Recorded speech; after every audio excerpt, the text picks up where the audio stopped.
¿Se escucha luego? Ah, por ahí, pues. Y bueno, ¿me escuchan ahí? Sí, Doc, lo escuchamos.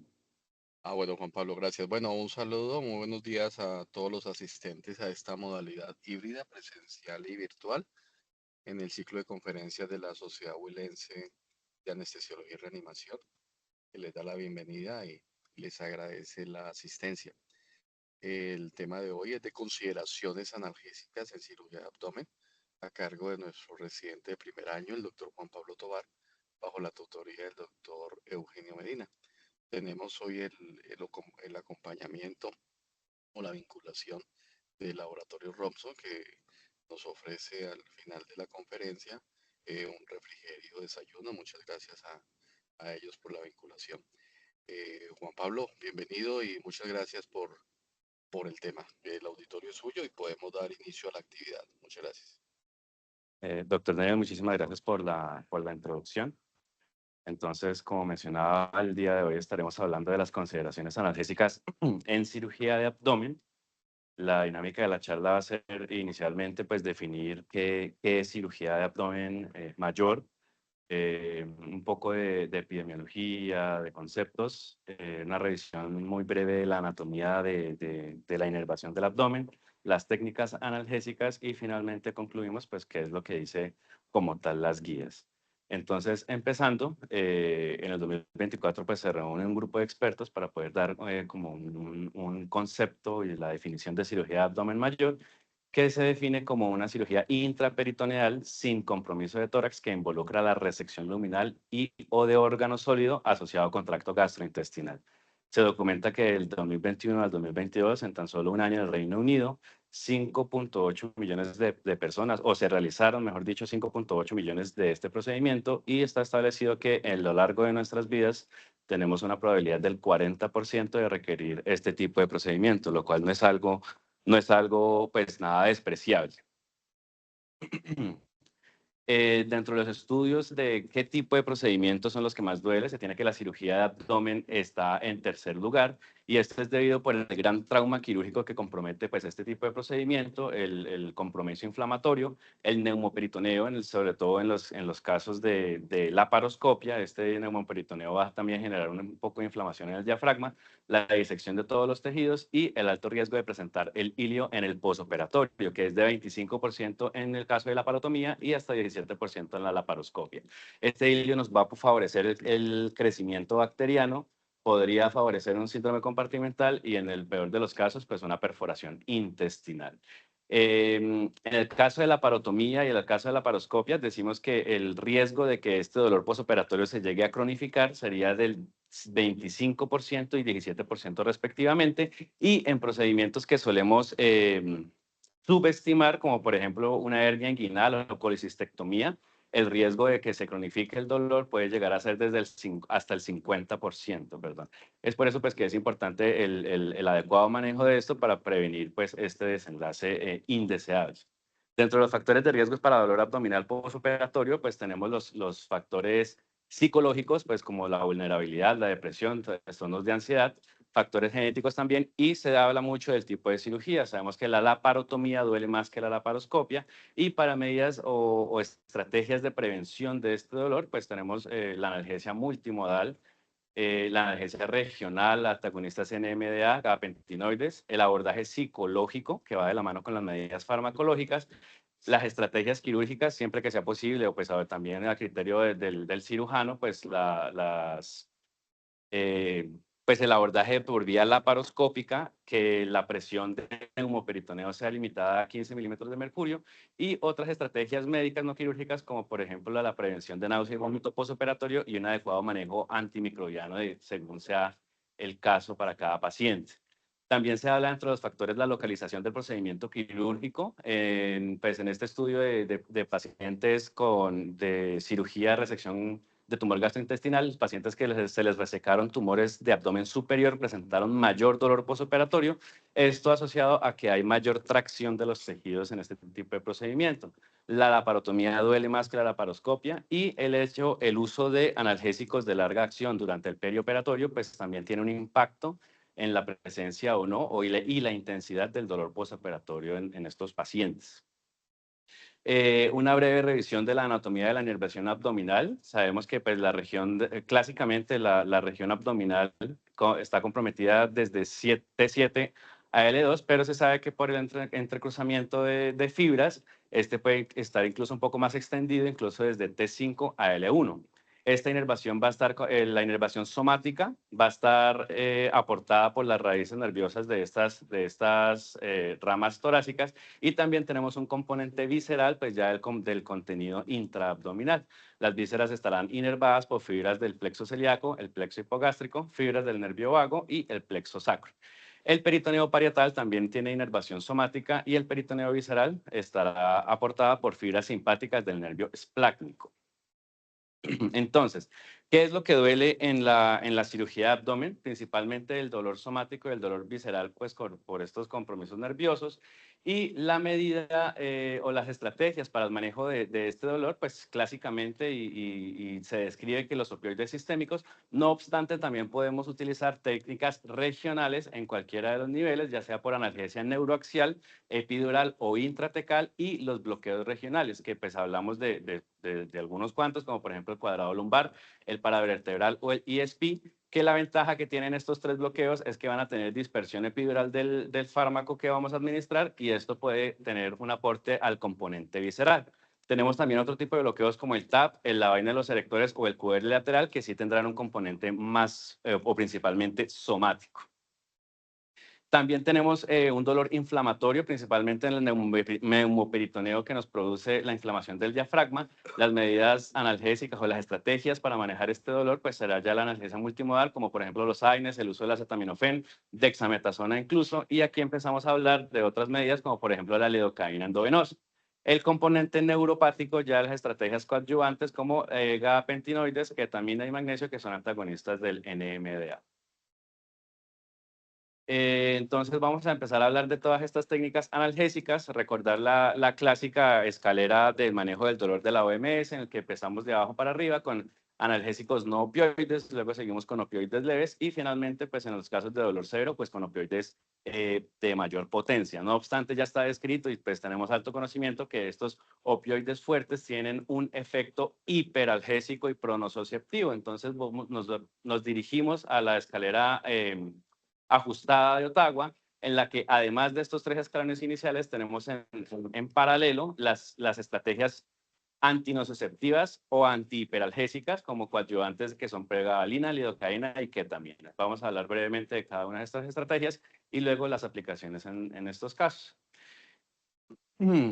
Empezaremos entonces con el manejo de anestesia, de la analgesia regional, que tiene gran cabida por sus grandes beneficios, como por ejemplo, si se usa en preoperatorio o intraoperatorio, nos va a reducir los requerimientos anestésicos, nos va a reducir el consumo de opioides tanto intra como posoperatorio, y con esto vamos a reducir la incidencia de los eventos adversos indeseables que tiene este grupo de fármaco. Hay menor respuesta al estrés quirúrgico, una movilidad más temprana en los pacientes, va a haber menor dolor dinámico y estático y una recuperación del tracto intestinal más temprana, lo que nos traduce un menor hilio y pues sus complicaciones de ahí para adelante. Clásicamente en el dolor, en el manejo analgésico de cirugía abdominal mayor, se viene hablando de que el gold estándar es la analgesia epidural, y esto por los grandes beneficios que nos describe, que hay una menor mortalidad de hasta el 40%, una mayor supervivencia a 5 años. En la cirugía de abdomen mayor se puede producir un reflejo de bloqueo o inhibición diafragmática, y con esta técnica regional de epidural podemos incluso revertir este bloqueo, y hay menor fuga anastomótica, esto porque hay menor resistencia a los vasos explácnicos. No obstante, tenemos unos efectos indeseables o a tener en cuenta en este manejo de esta técnica, y es que los pacientes con técnica epidural o con analgesia epidural tienen hasta 6 veces más riesgo de presentar hipotensión, retención urinaria y prurito. Importante con esta hipotensión es que, pues, clásicamente el manejo de ella lo vamos a hacer inicialmente con líquidos endovenosos, y vamos a hacer posiblemente una sobrecarga, aumentando el edema de las asas, y perderíamos este efecto protector de la fuga anastomótica, y ahí podríamos aumentar el riesgo. Entonces es algo que tenemos que tener en cuenta con estos pacientes. Clásicamente, pues no vamos a revisar las consideraciones técnicas ni mucho menos, solamente tener unos puntos claves. Es que durante el procedimiento, pues vamos a insertar 4 centímetros, debemos verificar que no estemos en el espacio intravascular administrando pues lidocaína con epinefrina. Una vez verificado que no estemos intravascular, verificar que esté normofuncionante puede ser con 5 mililitros de bupivacaína al 0,25%. La infusión del fármaco debe iniciarse en el intraoperatorio y vamos a titularlo pues según la respuesta del estímulo quirúrgico. Se puede aprovechar para administrar coadyuvante o un opioide como fentanilo de 50 a 100 microgramos al inicio de la cirugía y tener en cuenta que en el posoperatorio estos pacientes deben ser vigilados en una unidad que tenga acceso pues a su monitoría, en caso de ser necesario por hipotensión pues líquidos y vasopresores. Vigilar el bloqueo motor y la estabilidad hemodinámica y pues efectos en la respiración. La mezcla que vayamos a utilizar que sea de bupivacaína al 0,1% o al 0,125 y podríamos asociarlo también a fentanilo 2 microgramos por mililitro. La manera de la dosis de la infusión va a ser de 4 a 7 mililitros hora según la respuesta y pues según nuestra titulación. En lo posible debemos asociarlo a uso de acetaminofén y AINE, pues se ha demostrado que asociar estos fármacos a la analgesia epidural, los pacientes van a tener menor dolor. Y en la mañana del tercer día posoperatorio, pues suspender la infusión y retirar el catéter, o antes, según las manifestaciones clínicas del paciente, como algún compromiso cardiorrespiratorio o ILI. Al nivel en que vamos a administrar esta técnica, pues se dice que de T6 a T10 en cirugías de abdomen superior, como por ejemplo pancreatodenectomías, esofagiectomías o hepatectomías. En caso de cirugías de flancos o renales, vamos a usarlo de T7 a T10. Y en cirugías de abdomen inferior, como por ejemplo resección intestinal, colectomía o histerectomías, de T8 a L1. El problema o consideraciones es que esta técnica se ha descrito que un 32% de falla en esta medida. Esto podría deberse a la malposición del catéter o el desplazamiento, la malposición que pues no hicimos una correcta verificación del posicionamiento, una falla analgésica porque podríamos estar usando una mezcla que no es la adecuada para el paciente o no hemos titulado bien la dosis y el riesgo de la hipotensión que nos condicionaría a un uso de líquidos haciendo que perdamos el efecto protector sobre la fuga anastomótica según el caso. Si lo comparamos las técnicas de analgesia epidural versus una técnica basada en opioides, tenemos que pues con esta técnica epidural vamos a tener menor dolor a la primera hora posoperatorio, a las 6 horas del posoperatorio un menor consumo de opioides y la recuperación intestinal va a ser más temprana, incluso de 9 horas antes, que es bastante beneficioso. Tenemos dentro de las técnicas regionales también los diferentes bloqueos. En estos casos hemos descrito el bloqueo de la fascia de los rectos abdominales, el bloqueo TAP, el ESP e incluso el cuadrado lumbar. No vamos a revisar las consideraciones técnicas de cada uno, solamente mencionarlo pues que tenemos estas diferentes opciones y al final en las guías pues decir cuál es el que más recomiendan. Continuamos ya con los manejos farmacológicos de la analgesia multimodal, pues tenemos varios grupos de fármacos que vamos a mencionar, con los opioides, la lidocaína, la ketamina, los antagonistas NMDA, AINES, acetaminofén y gabapentinoides. Empezamos con los opioides, que analgésico por excelencia, no obstante debemos usarlo o ser precavidos con su uso y reservarlo solamente como medida de rescate en pacientes que tengan un dolor intenso que no se da ante las otras medidas. Y esto porque sabemos y tenemos alto conocimiento de los efectos indeseables, especialmente en este grupo de pacientes, como por ejemplo el ilio, y la náusea y vómito posoperatorio. También se está asociado el uso de los opioides a la progresión o recidivas tumorales. Esto pues puede ser explicado por el efecto que tiene sobre la angiogénesis, la inducción apoptótica, la modulación del sistema inmune que nos va a generar un cambio de microbiota, compromiso de integridad epitelial, esto especialmente en pacientes con cáncer de colon, que va a tener un daño de ADN y pues persistencia de sus tumores. Se ha descrito que pacientes consumidores de opioides versus pacientes que no consumen opioides en su vida, los consumidores de opioides tienen un riesgo de 3.5 veces mayor a presentar un cáncer, ya sea de abdomen, cabeza, cuello, pulmón o demás, y en pacientes de cáncer, pacientes con cáncer en su posoperatorio, comparando las medidas analgésicas de opioides versus analgesia libre de este, sí hay mayor riesgo, especialmente cuando estos pacientes han recibido dosis de opioides más de 180 veces al año o cuando dejamos el opioide en posoperatorio de 3 a 6 meses. Las diferentes vías en las que podemos administrar los opioides, pues conocemos principalmente la administración endovenosa. De ser posible, describen que sea con una técnica de analgesia controlada por el paciente, y esto porque se ha visto que hay mayor satisfacción del paciente y una mejor analgesia sin presentar mayor incidencia de efectos adversos indeseables como náusea, vómito, ilio o incluso la dificultad respiratoria. No obstante, esto no nos exime de que debemos estar pendientes y monitorizando al paciente.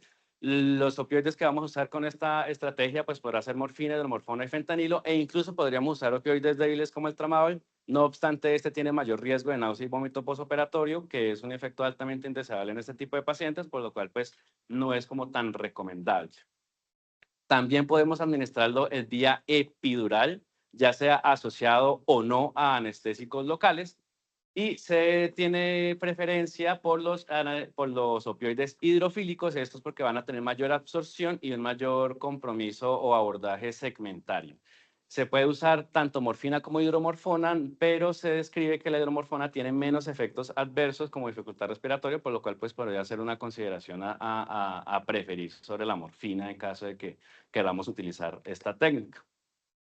Y ventaja también, los opioides intratecales han demostrado que tienen una ventaja sobre estas dos últimas vías de administración. Por ejemplo, pues este no requiere un catéter para administración continua en caso de epidural o para endovenosa, y tiene un mayor efecto segmentario gracias a su estimulación sobre sobre los receptores mu, su efecto sobre la asa posterior por su lugar de administración. No genera debilidad ni pérdida de la propriocepción o bloqueo simpático, tiene un efecto ahorrador de opioides hasta el 91%, habrá un menor estrés simpático hasta el 75%, y tenemos que en esta vía de administración vamos a tener un menor hilio y mayor satisfacción del paciente. Podemos administrar o podemos hacer uso del fentanilo a dosis de 12.5-25 microgramos, con una protección o un efecto analgésico que vamos a tenerlo hasta las 6 horas de la administración. O podremos usar morfina, se describe de 0.2 a 0.5 miligramos con un efecto de 24 a 48 horas. No obstante, esta dosis acá mencionada es un poco alta, por lo cual se prefería o se recomienda no usar dosis mayores de 300 microgramos para prevenir el riesgo de dificultad respiratoria, o incluso, de ser posible, 150 microgramos. Y tener en cuenta las recomendaciones de la ASA de que en caso de administrar opioides intratecales, los pacientes deben ser muy juiciosamente monitorizados, que en las primeras 12 horas cada hora y después de 12 a 24 horas cada 2 horas. Posterior a las 24 horas, la monitorización va a ser guiada por el estado clínico del paciente, pues a criterio del médico tratante, como ya hemos revisado en charlas previas. Continuamos entonces con otro grupo de pacientes, la lidocaína endovenosa, que está ganando cada vez más campo y renombre por los efectos analgésicos y antihiperalgésicos que tiene. Esto nos va a favorecer una menor liberación de mediadores inflamatorios, una recuperación más temprana en la función intestinal, lo que nos traduce en un menor hilio y pronóstico del paciente mucho mejor, menor consumo de opioides, y tiene un efecto también antineoplásico, esto favorecido por el menor estrés e inflamación que favorece este medicamento. También se ha descrito que tiene un efecto antitrombótico, y los pacientes que se les realiza este tipo de abordaje o este tipo de técnica analgésica o coadyuvancia, en el posoperatorio tendrán una mejor función cognitiva.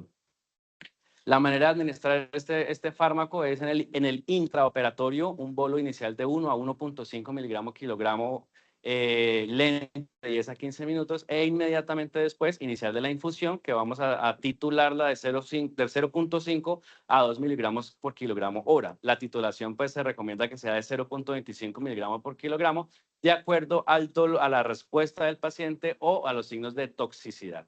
Esta infusión debe mantenerse hasta no más de 24 horas, pues se ha comentado que más allá de las 24 horas no va a tener un impacto mayor o un efecto mayor, pero sí se tiene documentado que si la suspendemos a las 24 horas, sus efectos benéficos nos van a persistir hasta las 36 horas posoperatorias, por lo cual pues es una una técnica pues bastante buena según esto descrito. Tener en cuenta de que si vamos a usar esta opción de la lidocaína endovenosa, debemos tener un paciente en un área monitorizada con disponibilidad de carro de paro y disponibilidad del antídoto, pues que en este caso pues es el intralipid. Continuamos ya con los antagonistas del NMDA. Empezamos con la ketamina, descrito que tiene un menor dolor a las 24 horas, un buen efecto antihiperalgésico. Si se une en conjunto con las técnicas epidurales, va a aumentar la analgesia de este último, reduce el consumo de opioides del 40%, que siempre es un objetivo que debemos mirar, reduce el riesgo de náusea y vómito postoperatorio, y se ha descrito que cuando usamos la ketamina, el tiempo de presentación del primer flato en su postoperatorio va a ser menor, lo que significa pues una recuperación intestinal más temprana.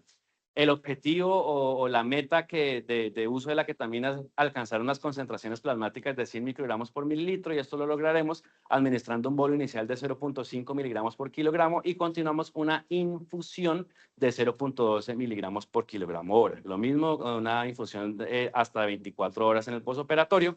Y la ketamina podríamos considerarla en pacientes que vayan a ser sometidos a una cirugía que su incisión sea grande o que pues vaya a haber mucha manipulación de tejidos. ¿Dónde podemos pronosticar un dolor intenso mayor a 7 en la escala?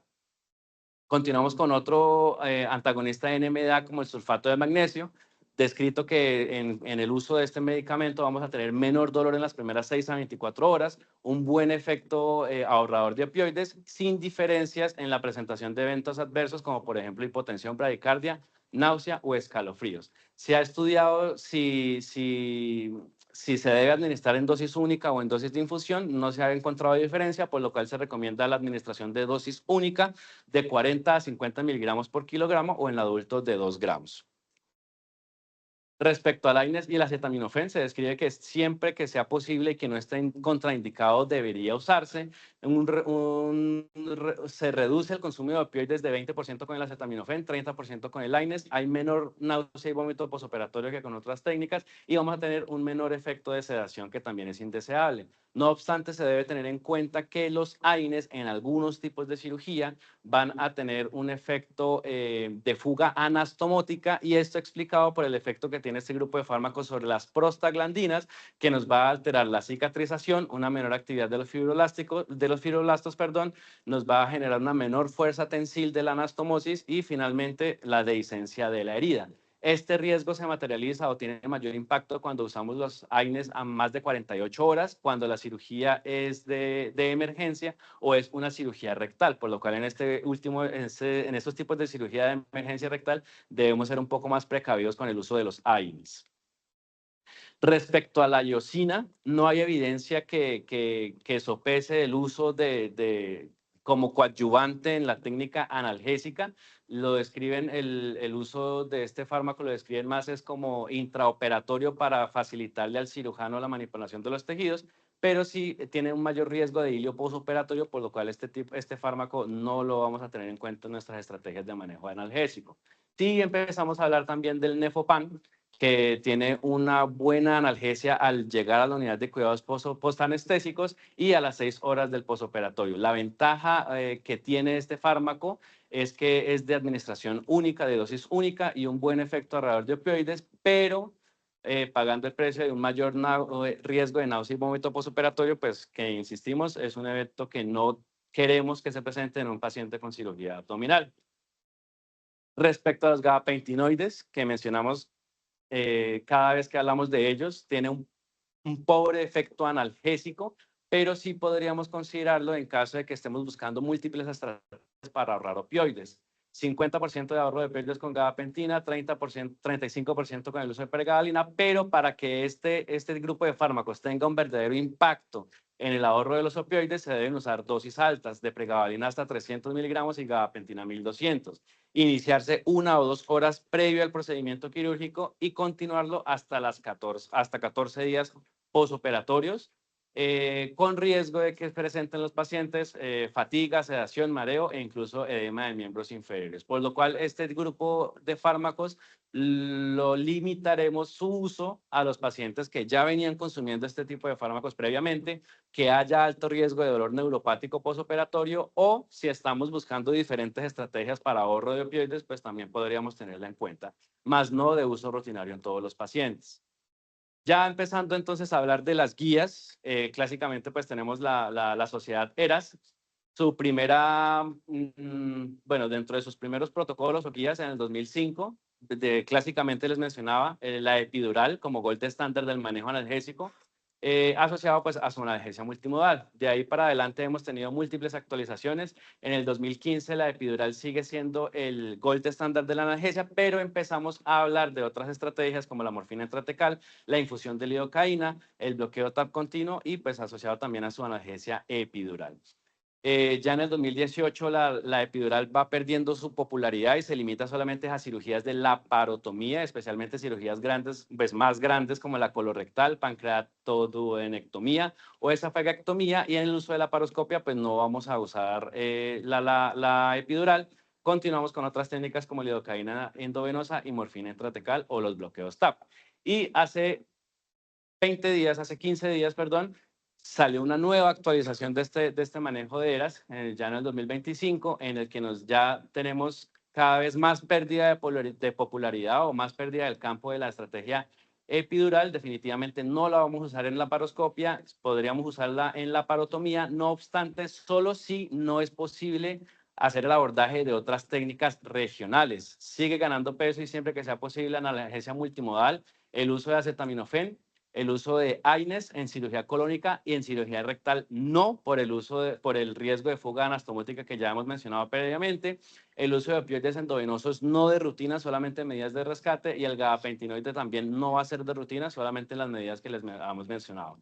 De los diferentes bloqueos que les comentamos, se despide de preferencia siempre que el bloqueo TAP. De no ser posible el TAP, podríamos optar por el ESP o la vaina de los rectos y pues no uso de rutina del cuadrado lumbar. Morfina intratecal no lo descartan. Se puede utilizar en caso de que vayamos a hacer un abordaje subaracnoideo o en punción epidural, pues aprovechar también para esto. Y la lidocaína endovenosa solo si no podemos hacer uso o manejo con unas técnicas regionales. Ya hablando de los prospects, vamos a dividirlo pues en el prospect, recomendaciones en la paroscopia y recomendaciones en la parotomía. En la laparoscopia, los efectos aditivos del AINES con acetaminofén, usarlo. Podríamos también usar el Nefopan para disminuir el dolor dinámico, pregabalina como estrategia ahorradora de opioide, más no de rutina, y la infiltración de las heridas quirúrgicas en pues, las heridas de los puertos. Y respecto a la cirugía abierta, podríamos usar la epidural en caso de no ser posible los bloqueos del TAP, acetaminofén y AINES siempre usarlo, lidocaína endovenosa como una alternativa a los bloqueos o a las técnicas regionales, y los opioides limitarlos al uso de rescate, simplemente. Por ahora eso es lo que teníamos para hablar el día de hoy. Por favor, a los participantes escanear el código QR para firmar la lista de asistencia con la Chare, y no sé qué podamos discutir o hablar acá con los participantes.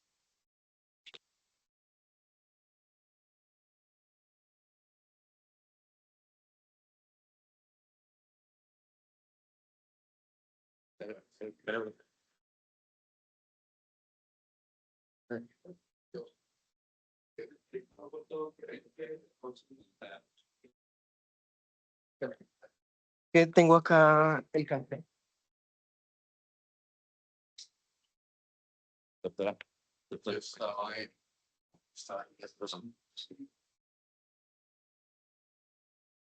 No lo veo por dónde es. No, Juan Pablo, que muy bien, muchas gracias por la exposición. Me pareció que es corta y concreta. Buen expositor, los conceptos claros. Algo importante, a comienzos de este semestre salieron dos artículos muy interesantes de anestesia pediátrica sobre dolor crónico en niños después de cirugía.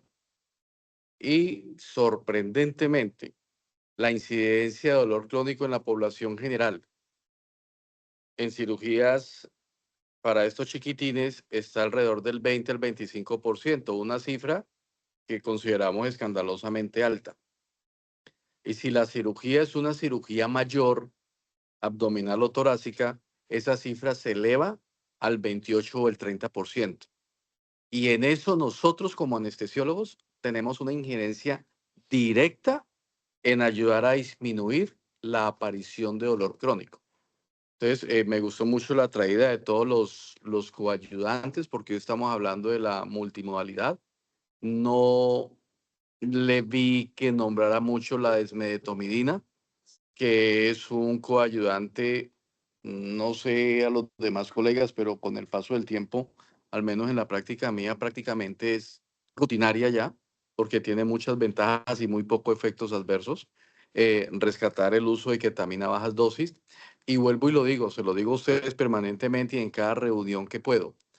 Los opioides y el que más usamos nosotros ahora es el remifentanil, ¿cierto? Y especialmente el remifentanil tiene un efecto hiperalgésico en el posoperatorio. Y veo con preocupación, y ojalá eso lo estemos cambiando, que estamos dando dosis muy altas de remifentanil. Esto lo he repetido varias veces.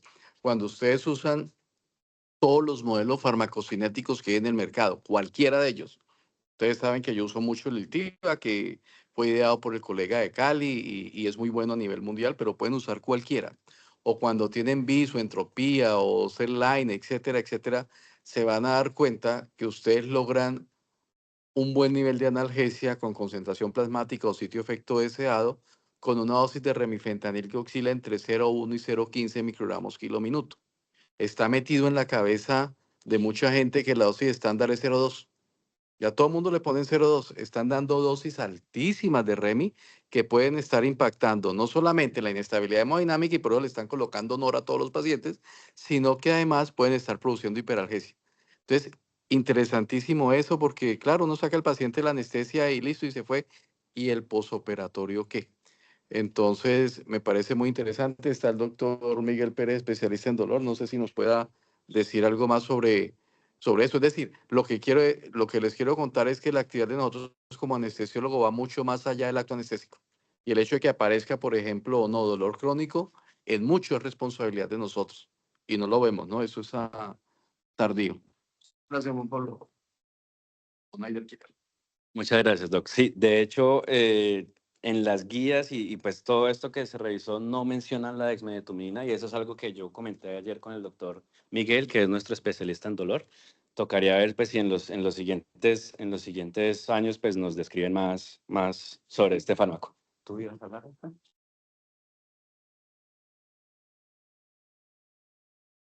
Muy bien, Juan Pablo, muy buena revisión. Quiero adicionar que nuestro papel como anestesiólogo en los pacientes que son llevados a cirugía abdominal, sea o no de índole mayor, porque como su merced dijo al principio, cirugías tan sencillas como la herniorrafia y la inguinal principalmente, son patologías que pueden cronificarse de una manera importante. Pues nuestro papel es fundamental a la hora de definir el manejo perioperatorio de este tipo de pacientes. Su merced lo aclaró, pacientes que tienen la habilidad emocional previo al procedimiento o que vengan con dolor crónico o que ya vengan con un uso de analgesia por alguna situación dolorosa previamente son pacientes importantes y de los cuales la estrategia analgésica debe ser, ojalá sea la más multimodal posible, sin decidir pues que sea única recomendación, pero pues ojalá hacer abordajes regionales a pesar de intentar hacer técnicas generales y el uso de medicamentos, pues los que están con evidencia, profe. Eh, la conversada y el hacer equipo con los cirujanos pues, se ha vuelto un tema importante. Las guías PROSPECT hablan inclusive de la forma en la que debe ser manejada la técnica quirúrgica. En el caso de las cirugías laparoscópicas, ojalá usar presiones intraabdominales mayores a 12 milímetros de mercurio, ¿cierto? Que esto equivale como a 25 centímetros de agua, no recuerdo bien. También el tipo de herida, profe, para el abordaje son importantes. Por ejemplo, en cirugías de abdomen superior o en general aquellas en las que el abordaje es amplio, se recomiendan incisiones horizontales curvas versus las verticales por la parotomía. Entonces, cuando las técnicas son abiertas, porque este tipo de cirugía, estas incisiones favorecen la menor lesión posible de nervios o estructuras nerviosas sensitivas a ese nivel. Los coadyuvantes, profe, desafortunadamente no es que nos sirvan, pero nosotros los empleamos y la literatura aún no es posible reportar un peso que sea posible pues recomendarlas de uso rutinario, pero llama la atención que en todos los escenarios de cirugía que están establecidos en guías Prospect, todos hablan del uso rutinario de la dexametasona, ¿cierto? Todos hablan del uso rutinario perioperatorio del paracetamol, que pareciera algo insignificante, pero si tienes la posibilidad de 24 o 48 horas previos a la cirugía emplearlo, la guía Prospect, que habla acerca de cirugías abdominales, recomienda su utilización hasta 72 horas después de ella, de la cirugía. En cuanto a técnicas, pues sigue siendo establecida que el epidural es superior, al menos en cirugía abierta. En cirugía laparoscópica, la recomendación casi en todos los modelos es la infiltración de los puertos o la instilación de anestésico local en el peritoneo. No recomiendan las dos cosas. No se sabe por qué, a pesar de parecer que tendrían un efecto aditivo, profe, no tienen como tal en el soporte de evidencia que se ha publicado que esto suceda así. En cambio, sí hay evidencia de las estrategias libres de opioides. Entonces, pues, en la medida de lo posible, evitar que el paciente pudiera tener una cantidad de opioide importante que le ocasionara un ileo o que le limitara su deambulación o su recuperación temprana. Entonces, en ese sentido, técnicas single shot de opioide no están desestimadas. El epidural sigue siendo un gol estándar, pero pues la precaución es alrededor del tema de hipotensión y el uso de vasoactivos por la posibilidad de lesiones en las anastomosis o las fugas que están relacionadas. Eso tendría por aportar. Muchas gracias, Tom. Muchas gracias, doctor. Damos la palabra al doctor Snyder. Bueno, primero, pues felicitar a Juan Pablo, muy buena revisión, muy completa. Pues partiendo de lo que decía acá el profe Daniel y complementando con lo que decía el profe Miguel, respecto pues las recomendaciones, pues como vemos, es de una analgesia multimodal, pues eso se ha venido estableciendo en los últimos años. Mencionar un punto en particular que de pronto pues no vemos mucho en nuestra práctica clínica, el uso del sulfato de magnesio. En los últimos años se ha venido utilizando y se ha venido demostrando el beneficio que tiene el sulfato de magnesio y se ha logrado establecer, por ejemplo, que no hay diferencia entre usar un bolo o la infusión, lo cual pues es una de las cosas que considero que podría ser lo temeroso de uno pues dejar una infusión de sulfato de magnesio sin en un paciente que no vayamos a estar vigilando, pero se ha demostrado que una dosis de 30 a 40 miligramos por kilo, los 2 gramos en los adultos, pues han tenido un impacto en el ahorro de opioides en disminución del dolor, evaluado a las 6 hasta las 24 horas. Me parece que es una estrategia que pues es muy útil y podríamos incluirla en nuestra práctica, el uso de un bolo de sulfato de magnesio, que se ha logrado demostrar que disminuye los efectos, que no tiene mayores efectos secundarios y ha tenido un impacto significativo en el consumo de la disminución del consumo de opioides y pues me parecería que podría ser una buena estrategia, viéndolo pues desde el enfoque multimodal que se ha venido estableciendo en los últimos años.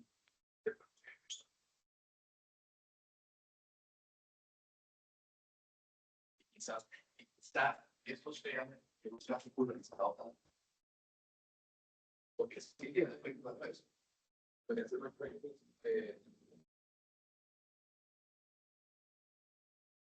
finalmente de la relación bacteriana, o sea, los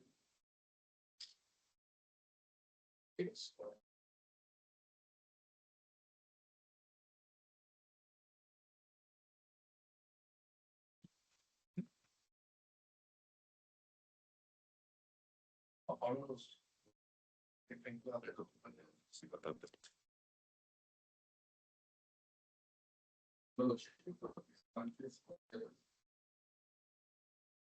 es que tiene un costo hemodinámico.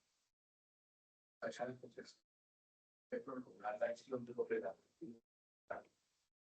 Entonces, es muy evidente que la modesta de todo porque lo pongo y no sé, que tiene su efecto inmediato. Para todos los pacientes, para todos los casos. Para el auditorio virtual, pues se hizo un aporte que tal vez no se haya escuchado con claridad. El doctor Daniel pues menciona que el sulfato de magnesio, a pesar de ser una buena estrategia, pues tiene un posible efecto indeseable sobre el compromiso hemodinámico y aumenta o prolonga el efecto de los relajantes musculares. Entonces, algo a tener en cuenta si se opta a su uso.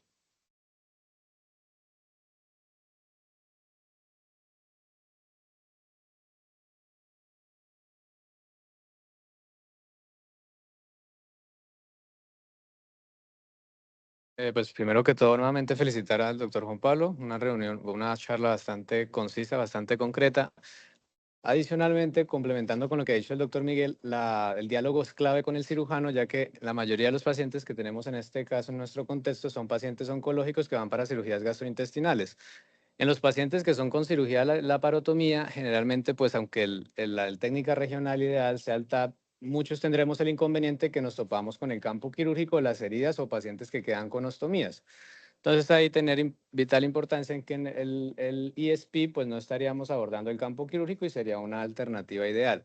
Y complementando con lo que decía el doctor Miguel Pérez, cuando se hace, en algunas ocasiones los cirujanos son muy reacios a hacer instilación en la cirugía laparoscópica del lecho quirúrgico, pero pues sí podemos estar muy a la mano de decirles que por favor infiltren al final, ya que en la mayoría de los casos infiltran, o sea, cierran la fascia de los puertos, generalmente cierran los puertos pues, de los trocar grandes, los otros solo le hacen afrontamiento de piel y dejan al residente o al ayudante quirúrgico cerrando piel, por lo cual a veces en muchas ocasiones se olvida infiltrar los puertos de entrada laparoscópica. Entonces sería ideal eso. Y otro punto también tener en cuenta es que generalmente por el afán finalizando, no hacen una evacuación total del neumoperitoneo y eso puede estar correlacionado a un dolor incluso que se va hasta nivel clavicular y hasta nivel de hombros y que pues incluso nos puede llevar a pensar que el paciente tenga un síndrome coronario porque a veces hacen dolor precordial o hacen dolor en el miembro superior izquierdo y nos haría pensar como si estuvieran algo coronario. Realmente fue una falta de drenaje del neumoperitoneo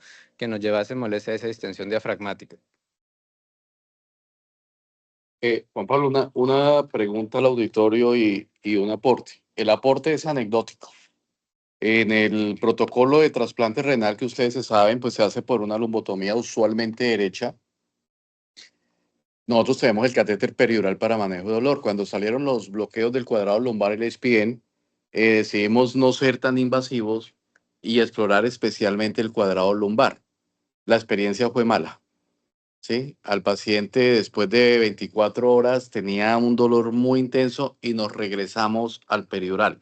Pensamos en su momento que fue de pronto falta de experiencia de nosotros en la colocación del cuadrado lumbar. Sin embargo, me llama la atención que la recomendación que dan allí no dejan el cuadrado lumbar como la primera opción. Entonces, eso es como una observación allí anecdótica que enlaza con lo que usted acaba de decir. Y lo segundo, para ver si en el auditorio podemos llevarnos algo claro al respecto, en alguna revisión temática que hicimos alguna vez aquí reciente, hablamos que los AINES, especialmente el diclofenaco, ¿sí? Porque fue con el que se hizo el estudio, aumentaba la incidencia de disencia de suturas en cirugías intestinales, especialmente de colon. Entonces quedó en la cabeza de nosotros, o al menos así lo estuvimos haciendo, que cuando ese tipo de cirugías como estas cirugías oncológicas, etcétera, pues no lo colocamos, ¿cierto? Porque algunos estudios aumentan un poquito la incidencia de licencias. Sin embargo, la exposición que usted hace habla de que el riesgo es más allá de 48 horas. Entonces, mi pregunta es, ¿lo usamos como dosis única en cirugía o mejor lo dejamos de usar? Porque los AINES en general son unos coadyuvantes, o sea, como único medicamento en esta cirugía es una locura, no hace nada, pero como coadyuvantes es muy bueno. No sé qué opinión tengan ustedes. Sí,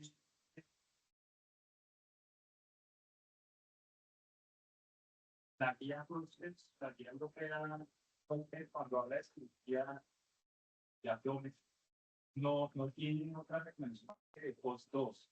No habla de pero los costos perioperatorios, inclusive 24 horas, 3 y hasta 72 horas, sí están recomendadas las guías. Gracias, Miguel, muy amable. Bueno, muchas gracias a todos. Creo que tenemos un tiempito suficiente para poder desayunar con calma. Gracias al Laboratorio Robson, a Claudia, a Ever, que se han vinculado en la actividad.